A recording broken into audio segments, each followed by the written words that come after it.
Hello guys, welcome to Fly High Tutorials. Fly High Tutorials में आपका फिर से हार्दिक स्वागत है। आज का जो हमारा टॉपिक है वो है डिजिटल मॉड्यूलेशन टेक्निक्स, यानी कि ASK, FSK और PSK, amplitude shift keying, frequency shift keying और फेज शिफ्ट कीइंग। इनके बारे में आज हम बात करेंगे। जो भी स्टूडेंट इस लेक्चर को फर्स्ट टाइम देख रहे हैं उनसे मेरी रिक्वेस्ट है कि काइंडली इससे पहले हमारे जो लेक्चर्स हैं, ठीक है, डिजिटल मॉड्यूलेशन पर और फर्दर जो कम्युनिकेशन पर लेक्चर हैं, उनको आप आई बटन पर क्लिक करके एक बार ध्यान से देख लें ताकि आपको इस लेक्चर को समझने में कोई प्रॉब्लम ना हो। तो स्टार्ट करते हैं। तो कुछ हम जनरल बातें करेंगे। तो इसमें दो चीजें हैं, एक है बेस बैंड डेटा ट्रांसमिशन, एक है पास बैंड डेटा ट्रांसमिशन। ठीक है, तो बेसिकली दो टाइप का ट्रांसमिशन होता है डिजिटल सिग्नल्स का। एक होता है बेस बैंड डेटा ट्रांसमिशन, एक होता है पास बैंड डेटा ट्रांसमिशन। तो बेस बैंड डेटा ट्रांसमिशन की अगर मैं बात करूं तो अगर आपका डिजिटल डेटा ट्रांसमिट होता है चैनल्स के ऊपर डायरेक्टली, यानी कि कोई मॉड्यूलेशन नहीं होता है, ठीक है, कोई कैरियर या कोई मॉड्यूलेशन नहीं होता है, तो उस टाइप के जो डेटा ट्रांसमिशन होता है उसे कहते हैं हम बेस बैंड डेटा ट्रांसमिशन। ये बेसिकली आपका सूटेबल होता है फॉर शॉर्ट डिस्टेंस। अगर आपको छोटी दूरी पर ही कोई कम्युनिकेशन करना है या डेटा का ट्रांसफर करना है, डिजिटल डेटा का ट्रांसफर करना है, तो आप बेस बैंड डेटा ट्रांसमिशन को यूज कर सकते हैं। दूसरा होता है मेरा pass band data transmission. Pass band data transmission में बेसिकली होता क्या है कि जो डिजिटल डेटा होता है वह मॉड्यूलेट करता है आपका हाई फ्रीक्वेंसी साइनोसॉइडल कैरियर को, जैसे कि हमने लास्ट टाइम डिस्कस किया है अभी तक मॉड्यूलेशन में। वही सेम प्रोसीजर इसमें होगा कि डिजिटल डेटा जो है, यहाँ पर डेटा जो है डिजिटल हो चुका है क्योंकि डिजिटल मॉड्यूलेशन टेक्निक्स की हम बात कर रहे हैं। प्रीवियस लेक्चर में मैंने डिजिटल के जो ब्लॉक डायग्राम है उसको आपको सब तरीके से समझाया है कि किस तरीके से प्रोसीजर होता है डिजिटल कम्युनिकेशन में। यहाँ पे होगा क्या कि जो डिजिटल डेटा है वो मॉड्यूलेट करेगा आपका हाई फ्रीक्वेंसी साइनोसॉइडल कैरियर को, तो इसीलिए इसको हम कहते हैं डिजिटल मॉड्यूलेशन या डिजिटल CW मॉड्यूलेशन। तो ये जो है आपका सूटेबल है लॉन्ग डिस्टेंस ट्रांसमिशन के लिए, ये शॉर्ट डिस्टेंस के लिए है और ये आपका है लॉन्ग डिस्टेंस ट्रांसमिशन के लिए। यानी कि अगर लॉन्ग डिस्टेंस पे मेरे को ट्रांसमिशन करना है तो मैं पास बैंड डेटा ट्रांसमिशन कर रहा हूँ, क्योंकि इसमें मैं मॉड्यूलेशन भी कर रहा हूँ। और मैंने मॉड्यूलेशन का आपको जो सबसे पहले लेक्चर था उसमें बताया था कि मॉड्यूलेशन का एक सबसे बड़ा बेनिफिट यही है कि डिस्टेंस, लॉन्ग डिस्टेंस के ऊपर भी हम डेटा को ट्रांसफर कर सकते हैं।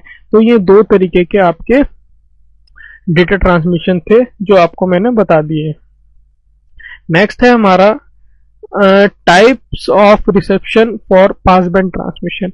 अब हमने अगर पास बैंड हमने टेक्निक यूज कर ली है, डेटा को ट्रांसफर कर दिया है, तो उसको जो हम रिसीव करेंगे रिसीविंग एंड पे, तो उसके रिसेप्शन के दो मेथड होते हैं।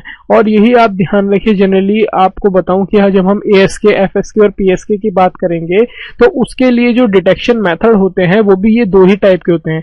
एक होता है कोहेरेंट या सिंक्रोनस डिटेक्शन, एक होता है नॉन कोहेरेंट और एनवेलप डिटेक्शन। इसीलिए हम उसके जो ASK, FSK और PSK है, इनके जो डिटेक्शन मेथड है उनको हम डीप में नहीं पढ़ेंगे, सिर्फ एग्जामिनेशन पॉइंट ऑफ व्यू को ध्यान में रखते हुए ही इन टॉपिक्स को हम पढ़ेंगे।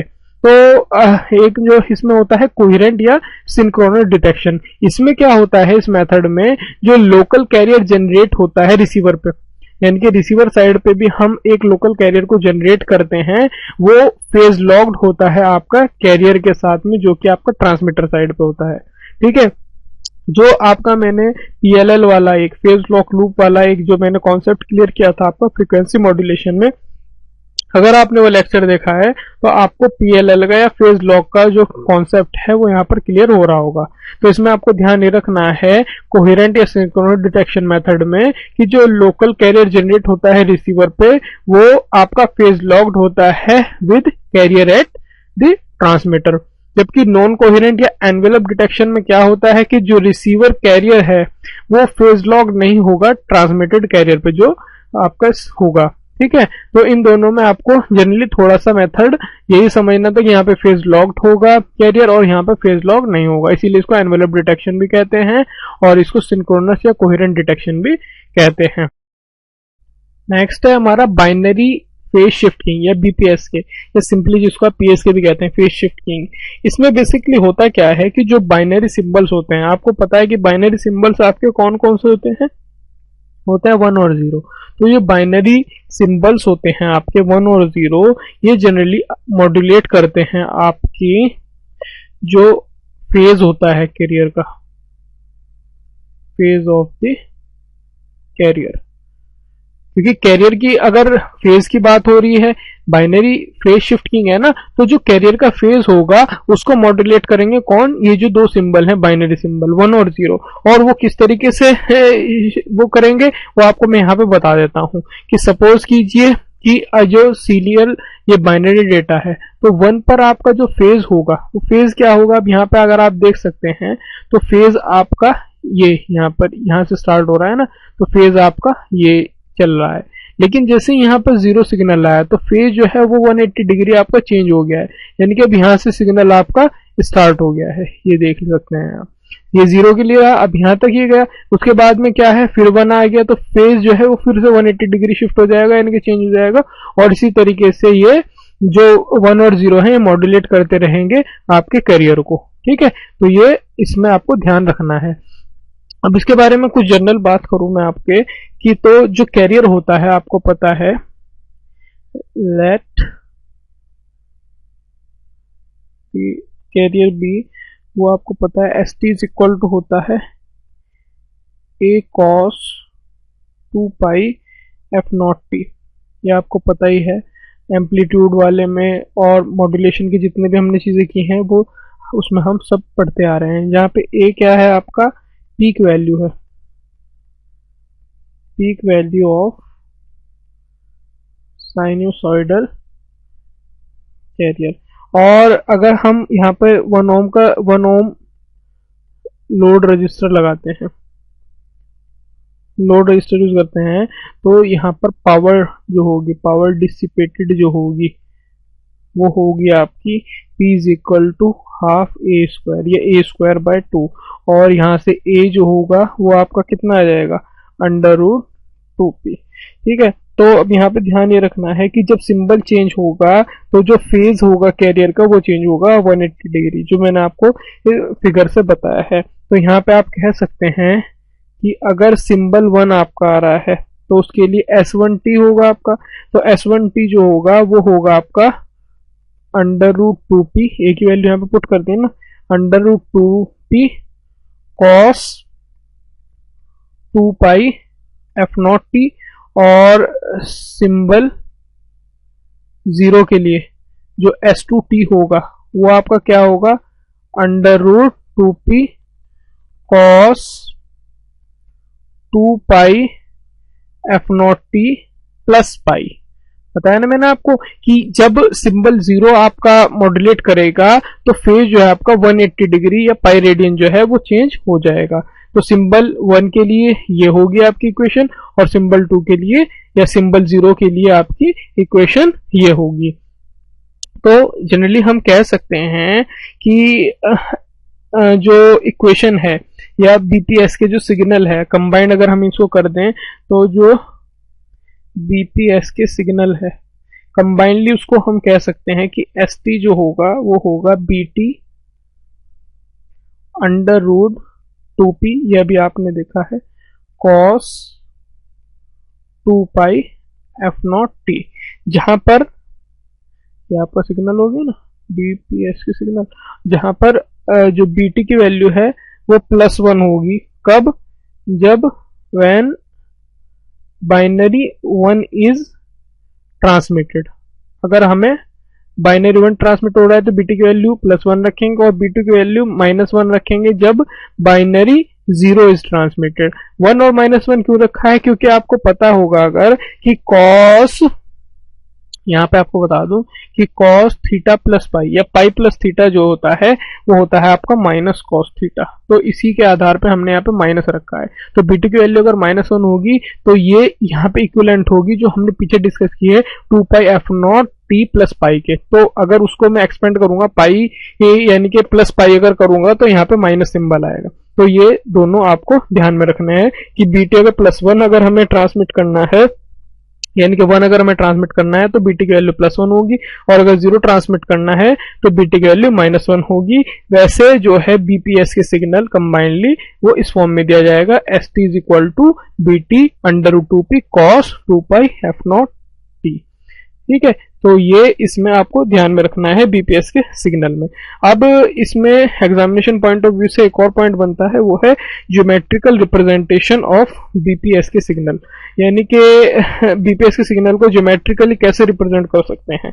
अब हमें पता है कि जो बीपीएस के सिग्नल है वो कैरी करता है इंफॉर्मेशन अबाउट 2 सिंबल्स, यानी कि 1 और 0 के अकॉर्डिंग ही इसमें इंफॉर्मेशन होती है।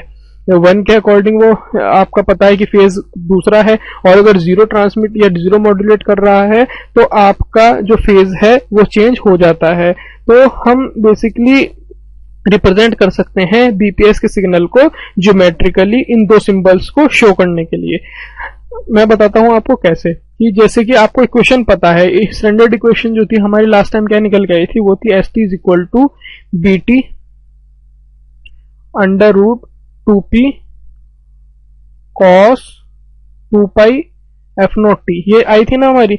अब हम इसको रीअरेंज करेंगे। रीअरेंज किस तरीके से करेंगे कि ये हम BT को सेम लिखेंगे, हमने क्या करना है √PTB लिख दिया इसको, यानी कि TB की मल्टीप्लाई करूंगा, TB से डिवाइड करूंगा मैं इसको, ये हो जाएगा PTB इंटू ये अंडर में क्या आएगा, इंटू में 2 ये वाला जाएगा अपॉन TB, यानी कि इससे मल्टीप्लाई कर दें। अगर मैं इसको कैंसिल आउट कर दूं तो सेम मेरे को ऊपर वाली इक्वेशन मिल रही है और बाकी मेरा सेम रहेगा, यानी कि cos 2π f0 t। अब मैंने यहाँ पे क्या कहा कि लेट φ1 t जो है वो है मेरा ये वाली जो मेरी एक किया है ना 2/TB √2/TB cos 2π f0 t, और ये जो है ये मेरा रिप्रेजेंट करता है ऑर्थोगोनल कैरियर सिग्नल को।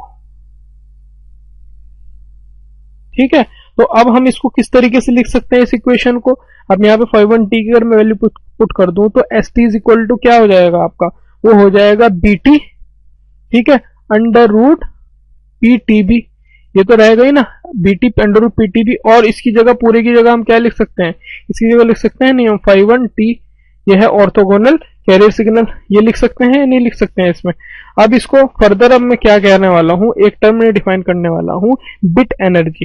तो बिट एनर्जी जो होती है, यहाँ बताता हूं आपको, बिट एनर्जी, ये आपको ध्यान रखना है, बिट एनर्जी इसको EB से डिफाइन करता हूं, और ये होती है मेरी PTB के, इसीलिए हमने इसको PTB बनाने की कोशिश की, क्योंकि PTB का जो P और TB का जो मल्टीप्लीकेशन होता है वो मेरा EB के इक्वल होता है।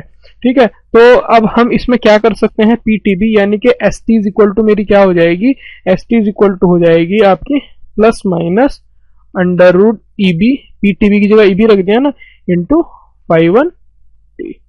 समझ गए ना।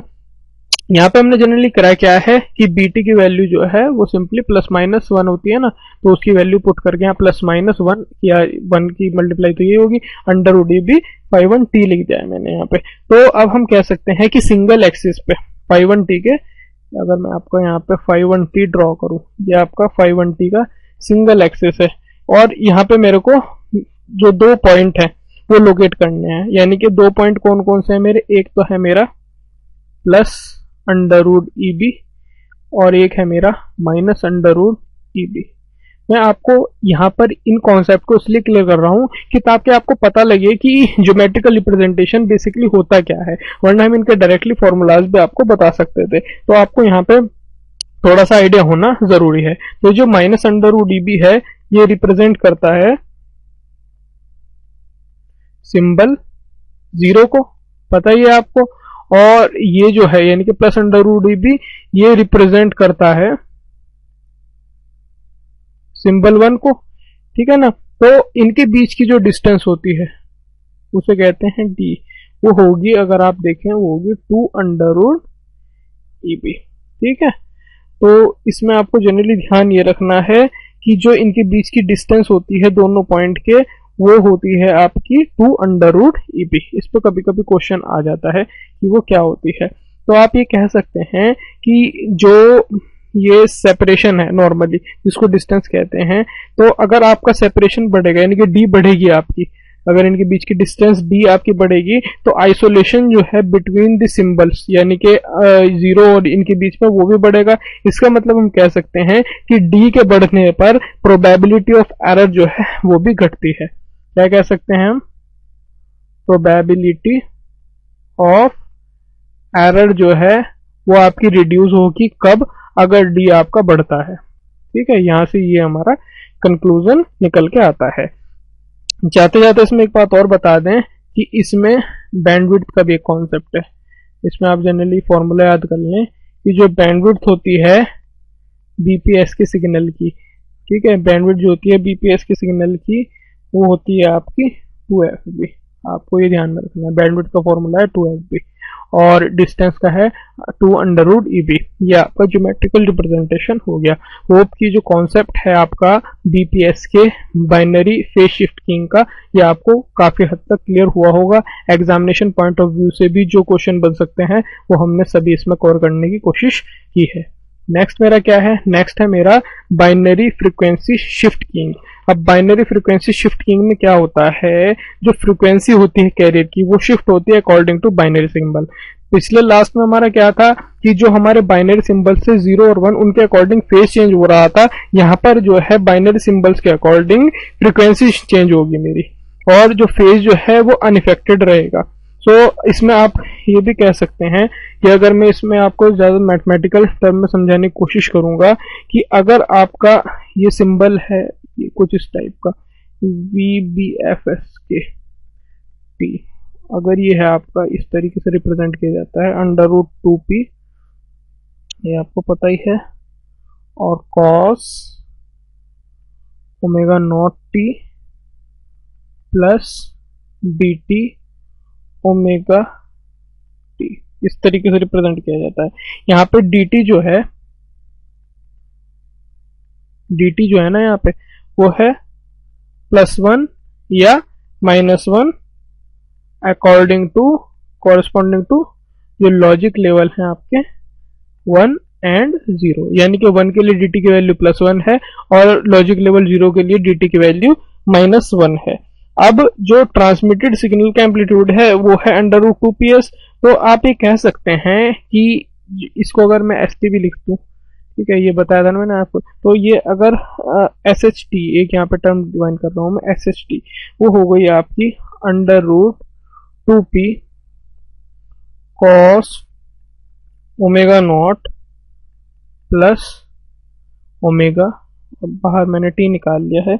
ये आपको पता है कि ये हो गई आपकी लॉजिक लेवल 1 के लिए, उसको मैंने SH कह दिया। अगर लॉजिक लेवल 1 था उसको हायर के लिए, हायर डिनोट कर रहा है यहाँ पे। इसी तरह SLT जो हो गई लोअर के लिए वो हो गई आपकी √2p cos ω0, dt की वैल्यू यहाँ पे -1 रख देंगे ना तो -ωt हो जाएगा यहाँ पे। अब यहाँ पे क्या है, यहाँ पे एक एंगुलर फ्रीक्वेंसी का कॉन्सेप्ट आता है, यानी कि ω0 प्लस ओमेगा, ठीक है, और ω0 माइनस ओमेगा, ये क्या है आपकी यहाँ पे एंगुलर फ्रीक्वेंसी है यहाँ पे। तो इसमें आप ये कह सकते हैं कि जो हायर फ्रीक्वेंसी है, क्योंकि आपको पता है कि फ्रीक्वेंसी ही आपकी चेंज हो रही है, तो जाहिर सी बात है यहाँ पर क्या है, दो फ्रीक्वेंसी होंगी, एक हायर फ्रीक्वेंसी होगी एक लोअर फ्रीक्वेंसी होगी। तो जो हायर फ्रीक्वेंसी है आपकी, जो हायर फ्रीक्वेंसी है उसको डिनोट करते हैं ओमेगा एस से, वो हो गई आपकी ω0 प्लस ओमेगा, यानी कि ये वाली जो थी इसको हायर फ्रीक्वेंसी यानी कि ओमेगा एच कह दिया। और जो लोअर फ्रीक्वेंसी है, लोअर फ्रीक्वेंसी क्या हो गई आपकी ओमेगा एल, और उसको मैं कह सकता हूँ ω0 माइनस ओमेगा। ये आपको यहाँ पे कुछ जनरल बातें बतानी थी जो इसके लिए इम्पोर्टेंट हैं। Basically examination point of view से इतनी इंपॉर्टेंट नहीं है, लेकिन फिर भी आपको ये पता लगना चाहिए कि फ्रीक्वेंसी अगर वेरी कर रही है तो मैथमेटिकल टर्म में वो किस तरीके से वेरी कर रही है। सो अगर यहाँ पर आपको मैं फिगर से डिनोट करूं, मैंने क्या कहा था आपको यहाँ पे कि जो हमारे लॉजिक लेवल्स होते हैं या बाइनरी सिंबल्स होते हैं 1 और 0, वो जनरली आपके वेरी करेंगे आपकी फ्रीक्वेंसी को। तो अब यहाँ पे अगर आप 1 के लिए देखें तो फ्रीक्वेंसी कुछ इस तरीके से है, यानी कि इनके बीच में गैप ज्यादा है, और 0 के लिए फ्रीक्वेंसी आप देख सकते हैं कितनी अलग है। इसी तरह 1 के लिए फिर सेम है और 0 के लिए फिर अलग है। तो ये इस तरीके से क्या है, फ्रीक्वेंसी वेरी कर रही है मेरी, या इसको कह सकते हैं कि फ्रीक्वेंसी मॉड्यूलेट हो रही है। इसीलिए इस जो कॉन्सेप्ट है इसको कहते हैं फ्रीक्वेंसी शिफ्ट कीइंग, या BFSK या FSK से भी इसे डिनोट करते हैं। ठीक है, इसी तरह इसमें भी जो कॉन्सेप्ट है geometrical representation of orthogonal BFSK, जैसे लास्ट टाइम हमने डिफाइन किया था, इसमें जस्ट आपको मैं सिर्फ बताऊंगा कि रिप्रेजेंटेशन किस तरीके से करते हैं। तो यहाँ पर आप नोट कर लीजिए, इसका सिर्फ एक जनरल फॉर्मूला ही बताऊंगा यहाँ पे मैं आपको। तो ये U1T है कोई सिग्नल, वहां पे तो हमारा एक ही एक्सिस था ना, यहाँ पे 2 एक्सिस हो गए आपके U1T एंड U2T। ठीक है, और जो सिंबल है वो कुछ इस तरीके से डिफाइन किया जाएगा। ये आपका SHT हो गया है जो मैंने पीछे बताया आपको, और ये आपका SLT हो गया है। इस यहाँ से जो ओरिजिन से यहाँ से यहाँ तक की डिस्टेंस जो है वो है √EB, और ये भी है √EB। तो ये आपको पता है ये हो जाएगा 2√EB। ठीक है, तो आप ये कह सकते हैं कि जो D हो गई, ये डिस्टेंस जो हो गई वो हो गई आपकी 2√EB। D is equal to 2√EB। इसके केस में भी आपको याद रखना है सेम होती है 2√EB।